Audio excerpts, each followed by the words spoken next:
Assalamualaikum warahmatullahi wabarakatuh. Perkenalkan, nama saya Farhana Akmarina dengan NPM 41922200006 Prodi Teknik Sipil Universitas Widyatama. Di sini saya akan menjelaskan tentang manajemen kontrak. Manajemen kontrak peran dan tanggung jawab pada para pihak dalam konstruksi.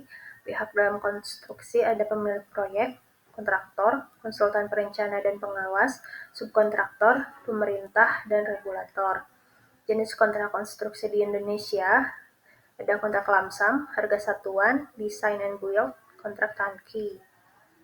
Lalu ada risiko dalam proyek konstruksi berupa keterlambatan proyek, kegagalan konstruksi, penyimpangan anggaran, dan kesalahan dalam kontrak. Lalu ada hukum konstruksi, adalah cabang hukum yang mengatur segala aspek yang berkaitan dengan proses pembangunan atau konstruksi, baik itu bangunan gedung, jalan, jembatan, maupun infrastruktur lainnya. Hukum konstruksi adalah aspek yang sangat penting dalam industri pembangunan di Indonesia. Memahami aspek hukum ini akan membantu pemilik proyek, kontraktor, konsultan, dan pemerintah dalam menjalankan proyek sesuai dengan regulasi yang berlaku. Hal yang perlu diperhatikan dalam hukum konstruksi adalah regulasi dan perizinan proyek, penyusunan kontrak konstruksi yang kuat, pengelolaan risiko dalam proyek konstruksi, kepatuhan terhadap standar keselamatan dan lingkungan, dan yang terakhir penyelesaian sengketa konstruksi secara efisien.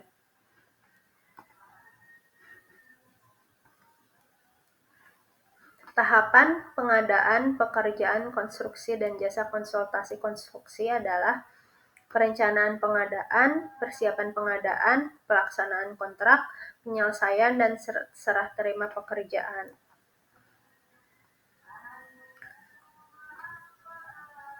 Jenis kontrak dalam pengadaan pekerjaan konstruksi adalah kontrak lamsam, harga satuan, kontrak gabungan berupa lamsam dan harga satuan, kontrak design and build, dan kontrak turnkey.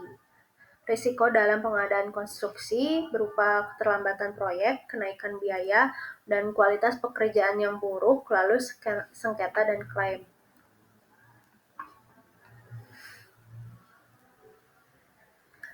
Penggunaan teknologi dalam kontrak konstruksi dan konsultasi menggunakan Building Information Modeling atau BIM, drone and GIS, Geographic Information System, lalu sistem e-procurement, lalu Internet of Things.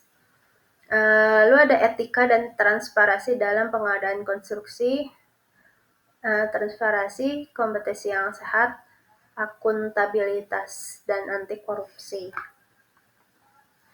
Sumber pendanaan dalam pekerjaan konstruksi, anggaran pendapatan belanja negara atau APBN, anggaran pendapatan dan belanja daerah atau APBD, kerjasama pemerintah dan badan usaha, investasi swasta, dana hibah atau pinjaman internasional. Pengawasan dan evaluasi dalam pekerjaan konstruksi adalah pengawasan internal, pengawasan eksternal, dan evaluasi kinerja penyedia jasa. Lalu ada konsep konstruksi berkelanjutan yaitu green building, low carbon construction, water and energy efficiency.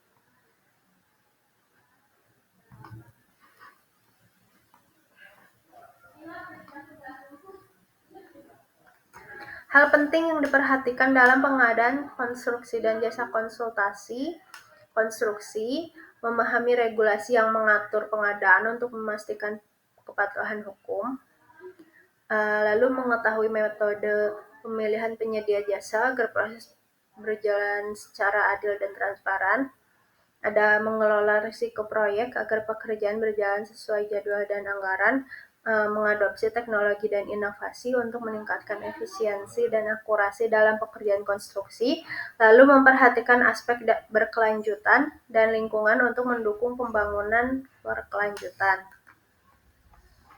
Digitalisasi dalam pengadaan konstruksi, manfaat e-procurement adalah transparansi, efisiensi, dan kompetensi yang sehat. Jenis risiko dalam konstruksi ada beberapa ya, ada risiko finansial, teknis, lingkungan, hukum, dan manajemen. Strategi mengelola risiko dan aspek ESG. Strateginya adalah identifikasi risiko sejak awal, membuat perencanaan kontingensi, dan menggunakan asuransi proyek.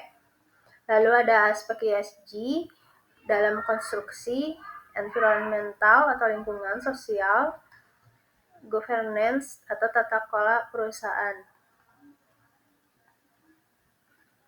Persiapan kontrak dan rancangan kontrak pekerjaan konstruksi. Persiapan kontrak pekerjaan konstruksi adalah tahap awal sebelum kontrak resmi dibuat dan ditandatangani oleh pihak-pihak terkait dalam proyek konstruksi. Persiapan ini mencakup berbagai aspek teknis, hukum, administrasi, dan finansial untuk memastikan bahwa kontrak yang dibuat sesuai dengan kebutuhan proyek dan aturan yang berlaku.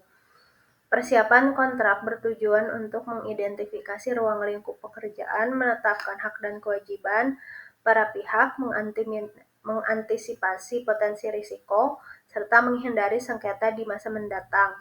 Proses ini melibatkan pemilik proyek, kontraktor, konsultan hukum, dan pihak lain yang terlibat dalam proyek konstruksi. Tujuan persiapan dan rancangan kontrak pekerjaan konstruksi adalah mencegah sengketa dan konflik, memastikan kepatuhan hukum, menjamin hak dan kewajiban para pihak, menentukan cakupan pekerjaan yang secara jelas, menyediakan dasar hukum untuk penyelesaian sengketa. Dokumen pendukung dalam kontrak konstruksi. Selain isi kontrak utama, ada beberapa dokumen yang harus disertakan agar kontrak lebih jelas dan mengikat secara hukum, yaitu gambar teknis, spesifikasi teknis, rencana anggaran biaya, jadwal pelaksanaan, jaminan dan asuransi, dan berita acara serah terima pekerjaan.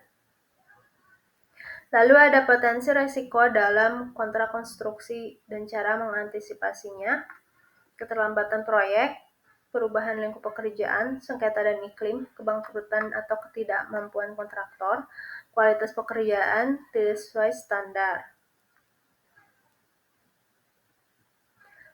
Tahapan pelaksanaan manajemen kontrak konstruksi adalah tahapan perencanaan kontrak, identifikasi kebutuhan proyek seperti ruang lingkup, lalu ada pemilihan jenis kontrak yang sesuai, lalu ada penyusunan kontrak, lalu ada tahap pelaksanaan kontrak yaitu pengelolaan perubahan kontrak, monitoring dan evaluasi proyek berdasarkan ketentuan dalam kontrak, lalu ada pengelolaan klaim, manajemen komunikasi antara pihak-pihak terkait.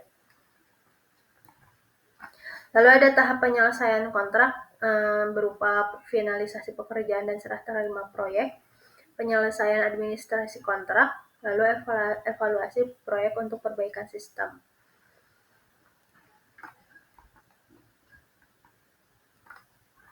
Dokumen pendukung kontrak konstruksi diantaranya surat perjanjian kontrak, dokumen yang menyatakan kesepakatan kedua belah pihak, lalu ada daftar kuantitas dan harga, merinci volume harga pekerjaan dan harga satuan, spesifikasi teknis, menjelaskan kualitas bahan, metode kerja, dan standar hasil yang harus dicapai, lalu ada gambar kerja atau gambar teknis yang menjadi dasar pelaksanaan konstruksi, lalu ada rencana kerja dan syarat-syarat, berisi metode pelaksanaan, jadwal kerja, dan ketentuan teknis lainnya. Sekian presentasi tentang manajemen kontrak.